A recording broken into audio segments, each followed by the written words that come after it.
मोदी सरकार लाई किसानों के लिए 3 कानून।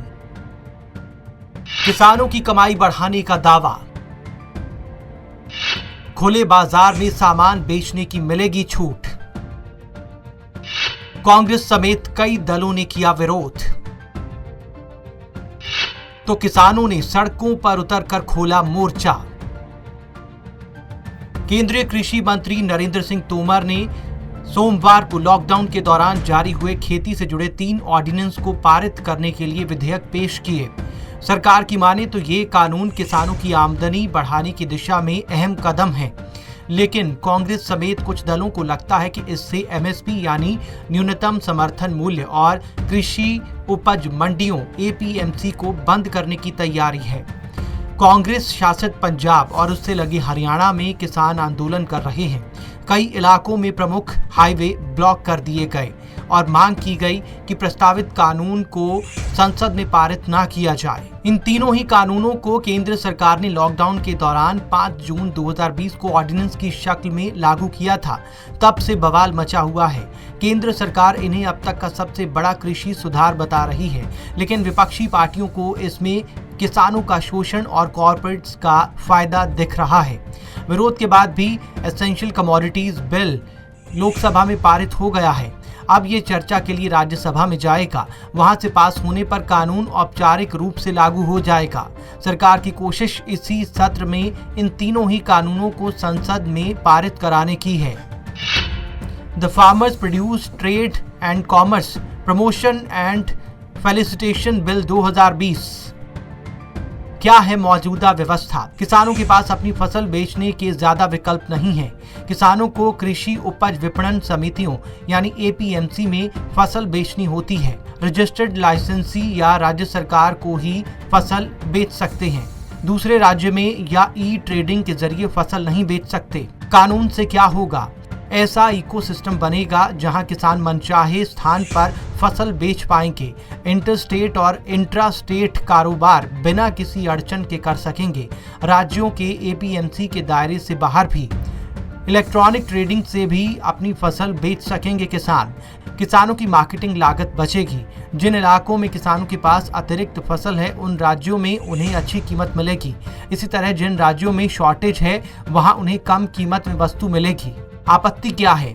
कृषि उपज मंडियों से किसानों को अपनी फसल का उचित मूल्य मिलता था। इससे मार्केट रेगुलेट होता है। राज्यों को मंडी शुल्क के तौर पर आमदनी होती थी, जिससे किसानों के लिए बुनियादी सुविधाएं जुटाई जाती हैं। मंडियां खत्म हो गई तो किसानों को एमएसपी यानी न्यूनतम समर्थन मूल्य नहीं मिलेगा। सरकार भले ही 1 नेशन 1 मार्केट का नारा दे रही हो, 1 नेशन 1 एमएसपी होना चाहिए। हालांकि बीजेपी अध्यक्ष जेपी नड्डा ने दावा किया कि इस कानून से एमएसपी को कोई खतरा नहीं है।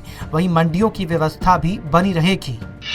The farmers empowerment and protection agreement of price insurance and farm services bill 2020। क्या है मौजूदा व्यवस्था? भारत में किसानों की कमाई पूरी तरह से मॉनसून प्रोडक्शन से जुड़ी अनिश्चितताओं और बाजार के अनुकूल रहने पर निर्भर है। इससे खेती में रिस्क बहुत ज्यादा है। किसानों को मेहनत के अनुसार रिटर्न नहीं मिलता। कॉन्ट्रैक्ट फार्मिंग भारत में नया नहीं है। अनाज के लिए अनौपचारिक करार आम है। गन्ने और पोल्ट्री सेक्टर में औपचारिक करार भी होते हैं। कानून से क्या होगा? सरकार का दावा है कि खेती से जुड़ी सारी रिस्क किसानों की नहीं, बल्कि जो उनसे एग्रीमेंट करेंगे उन पर शिफ्ट हो जाएगी। कॉन्ट्रैक्ट फार्मिंग को नेशनल फ्रेमवर्क मिलेगा। किसान एग्री बिजनेस करने वाली कंपनियों, प्रोसेसर्स, होलसेलर्स, एक्सपोर्टर्स और बड़े रिटेलर्स से एग्रीमेंट कर आपस में तय कीमत पर उन्हें फसल बेच सकेंगे। इससे उनकी मार्केटिंग की लागत बचेगी। दलाल खत्म होंगे। किसानों को फसल का उचित मूल्य मिलेगा। विवाद होने पर समय सीमा में उनके निपटारे की प्रभावी व्यवस्था होगी। लिखित एग्रीमेंट में सप्लाई, क्वालिटी, ग्रेड, स्टैंडर्ड्स और कीमत से संबंधित नियम और शर्तें होंगी। यदि फसल की कीमत कम होती है तो भी कॉन्ट्रैक्ट के आधार पर किसानों को गारंटेड कीमत तो मिलेगी ही, बोनस या प्रीमियर का प्रावधान भी होगा। आपत्ति क्या है? ये बिल कीमतों के शोषण से बचाने का वादा तो करते हैं, लेकिन कीमतें तय करने का कोई मैकेनिज्म नहीं बताते। डर है कि इससे प्राइवेट कॉर्पोरेट हाउसेस को किसानों के शोषण का जरिया मिल जाएगा। बिल के आलोचकों को डर है कि खेती का सेक्टर असंगठित है। ऐसे में यदि कॉर्पोरेट से लड़ने की नौबत आई तो उनके पास संसाधन कम पड़ जाएंगे। एसेंशियल कमोडिटी अमेंडमेंट ऑर्डिनेंस, इसमें क्या है मौजूदा व्यवस्था आपको बताते हैं। भारत इस समय ज्यादातर कृषि वस्तुओं में सरप्लस में है। एसेंशियल कमोडिटी एक्ट के वजह से कोल्ड स्टोरेज, गोदामों, प्रोसेसिंग और एक्सपोर्ट में निवेश कम होने की वजह से किसानों को लाभ नहीं मिल पाता।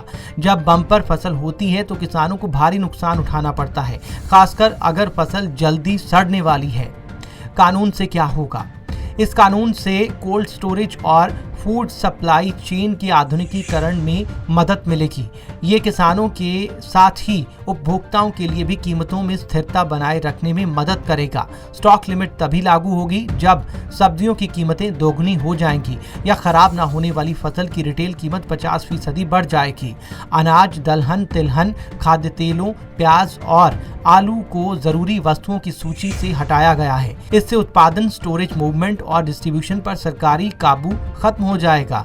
जंग, प्राकृतिक आपदा, कीमतों में असाधारण वृद्धि और अन्य परिस्थितियों में केंद्र सरकार नियंत्रण अपने हाथ में ले लेगी। क्या है आपत्ति? पंजाब के मुख्यमंत्री अमरिंदर सिंह का कहना है कि खाद्य वस्तुओं पर रेगुलेशन खत्म करने से एक्सपोर्टर्स, प्रोसेसर्स और कारोबारी फसल सीजन में जमाखोरी करेंगे। इससे कीमतों में अस्थिरता आएगी। फूड सिक्योरिटी पूरी तरह से खत्म हो जाएगी। राज्यों को ये पता ही नहीं होगा कि राज्यों में किस वस्तु का कितना स्टॉक है। आलोचकों का कहना है कि इससे जरूरी वस्तुओं की कालाबाजारी बढ़ जाएगी। 3 विधेयकों पर सरकार के खिलाफ कौन है और साथ में कौन? कांग्रेस के नेतृत्व में करीब 6 विपक्षी पार्टियों ने इन विधेयकों का संसद में विरोध किया। एनडीए के घटक दल श्रोमणी अकाली दल ने बिल के विरोध में वोटिंग की। कांग्रेस का साथ देने वालों में तृणमूल कांग्रेस, बीएसपी, एनसीपी और माकपा शामिल है। हालांकि महाराष्ट्र में कांग्रेस, एनसीपी के साथ सरकार चला रही शिवसेना इस बिल पर केंद्र सरकार के साथ खड़ी है। बीजेडी, टीआरएस और वाईएसआर कांग्रेस पार्टी ने भी एसेंशियल कमोडिटी अमेंडमेंट ऑर्डिनेंस पर सरकार का साथ दिया। क्या विरोध की और भी कोई वजह है? पंजाब, हरियाणा के किसान और किसान संगठन मुख्य रूप से इन कानूनों के खिलाफ प्रदर्शन कर रहे हैं। जुलाई में भी उन्होंने ऑर्डिनेंस के खिलाफ ट्रैक्टरों के साथ प्रदर्शन किया था। 28 अगस्त को पंजाब विधानसभा केंद्र के ऑर्डिनेंस के खिलाफ प्रस्ताव पारित कर चुकी है।